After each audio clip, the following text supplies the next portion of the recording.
Quitting almost never shows up on your worst day. It shows up on an ordinary day, when nothing is technically wrong, but you feel empty anyway. And here's the uncomfortable truth.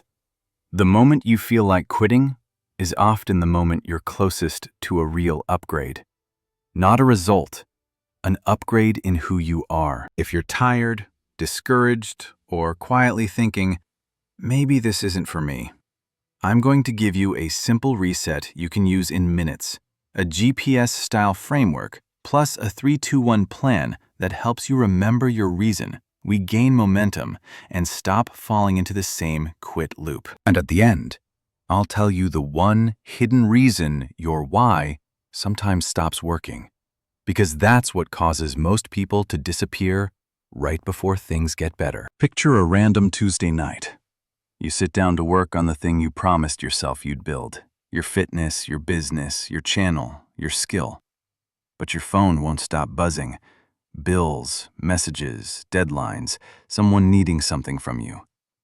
You open your laptop, stare at the screen, and suddenly the dream feels almost embarrassing, like it's asking too much. A thought slides in, calm and mature. Maybe I should pause. Maybe I should be realistic. Maybe I should choose something safer. You don't say, I quit. You say, not today. And you close the laptop.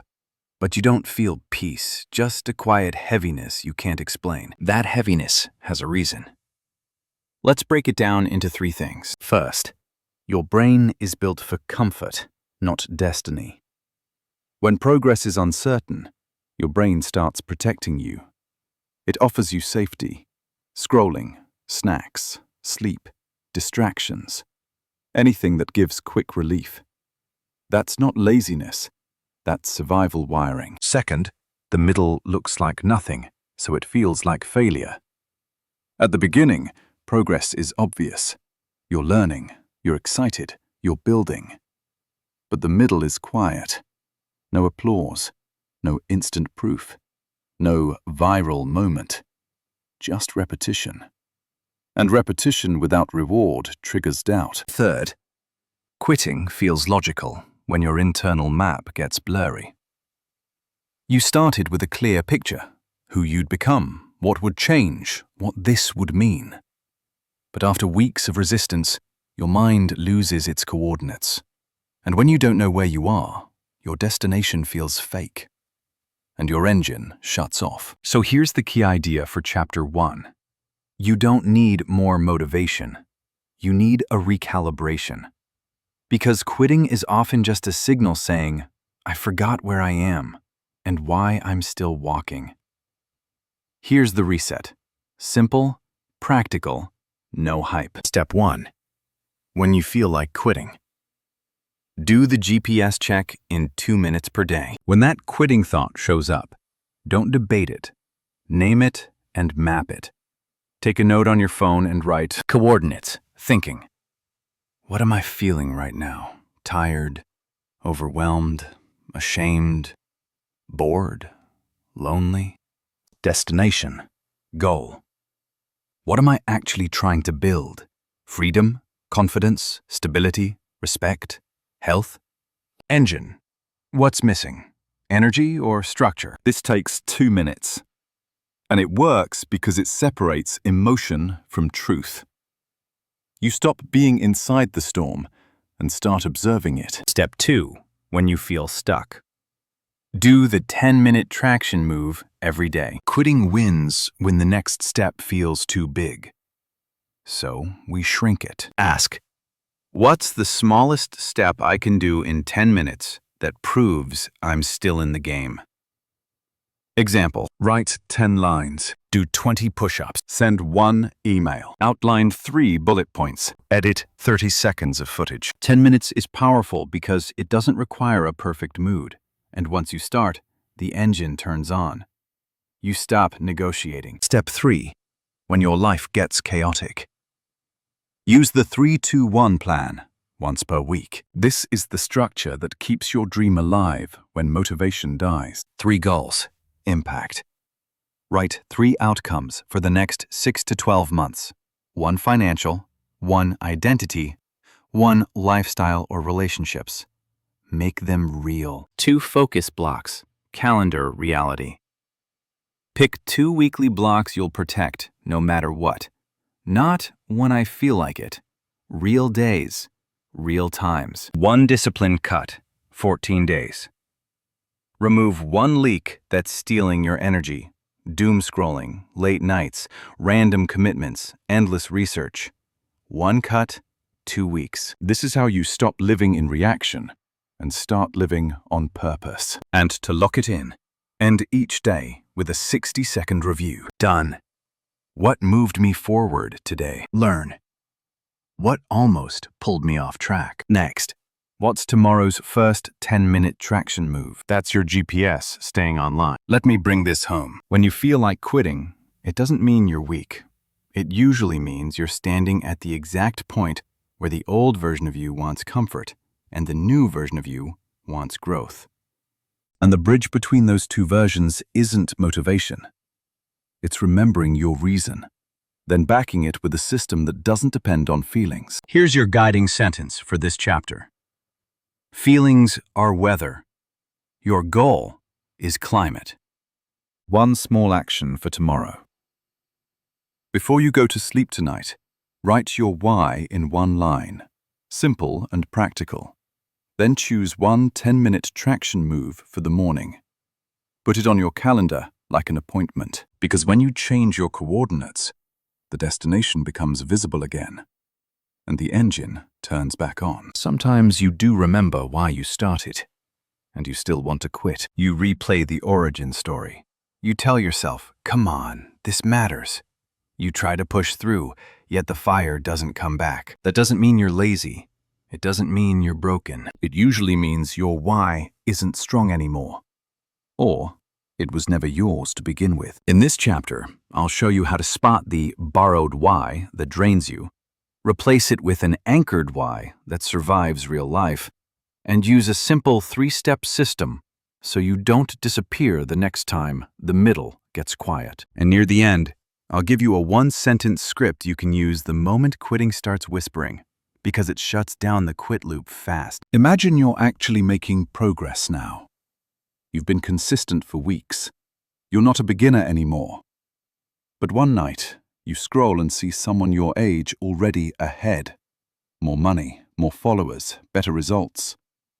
Your chest tightens, and suddenly your progress feels small. A new voice shows up. What's the point? You'll never catch up. You stare at your work and feel this strange mix of anger and emptiness. And for the first time, quitting doesn't feel like failure. It feels like peace. That feeling has a pattern. 3 reasons it happens. First, your brain confuses comparison with truth. Comparison doesn't measure your potential. It measures your mood. And when your mood is low, your brain turns someone else's highlight reel into your reality. Second, motivation dies when your fuel is external. If your main fuel is approval, status, proving people wrong, flexing, not looking stupid, or winning fast, your energy collapses the moment progress slows. Third, the middle demands identity, not intensity. At the start, you can run on excitement. In the middle, you need a reason that holds under boredom, rejection, and silence. That's why Jack Ma's quote is powerful, but also incomplete, unless you add 1 word. When you feel like quitting, remember why you started, and make sure it's yours.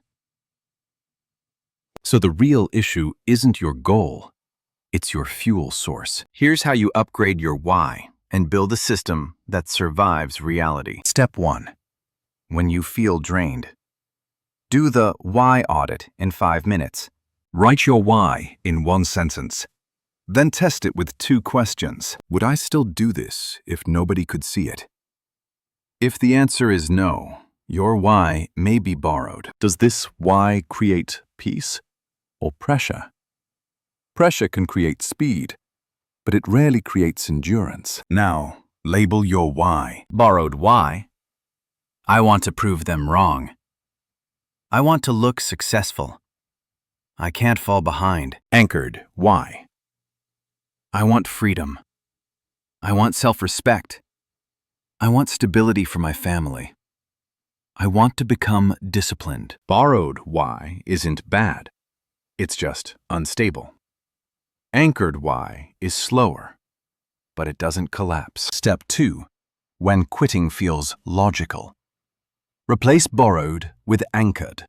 The swap method. Take your borrowed why and translate it into something anchored. Examples. Borrowed. I need to prove them wrong. Anchored. I'm building self-respect. I keep promises to myself. Borrowed. I want status. Anchored. I want freedom, choices, time, and control. Borrowed. I don't want to look stupid. Anchored. I'm practicing courage. I can be a beginner without shame. This is not just mindset, it's survival. Because anchored reasons don't depend on applause. Now write your anchored why as a vow. I'm doing this because, even when it's quiet. That sentence becomes your mental anchor. Step 3. When you want to disappear. Use the 3 doors rule. When quitting shows up, there are 3 doors. Door 1. Quit. Short-term relief, long-term regret. Door 2. Grind harder, short-term intensity, long-term burnout. Door 3. Adapt the plan. Short-term humility, long-term progress. Most winners don't never struggle. They just choose door 3 faster. So instead of asking, should I quit?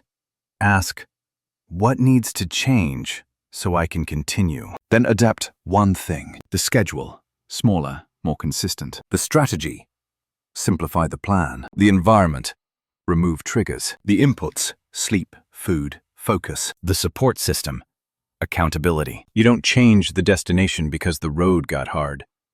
You change the vehicle. And here's the key. When you adapt the plan, you protect your identity. You stay the kind of person who doesn't disappear. Let me end with this. When you feel like quitting, you're not standing at the end. You're standing at a fork. One path returns you to familiar pain. The other path asks you to earn unfamiliar strength. And strength is built in small, unglamorous moments, when nobody claps, when nothing goes viral, when the middle feels silent. Don't quit. Re-anchor. Then adjust. One small action for tomorrow. Write your anchored why as a vow. 1 sentence. Then pick one unbreakable 10-minute traction move and do it before you check your phone. Because once you move, the engine turns on. And once the engine is on, quitting gets quieter. Change the coordinates. See the destination. Turn on the engine.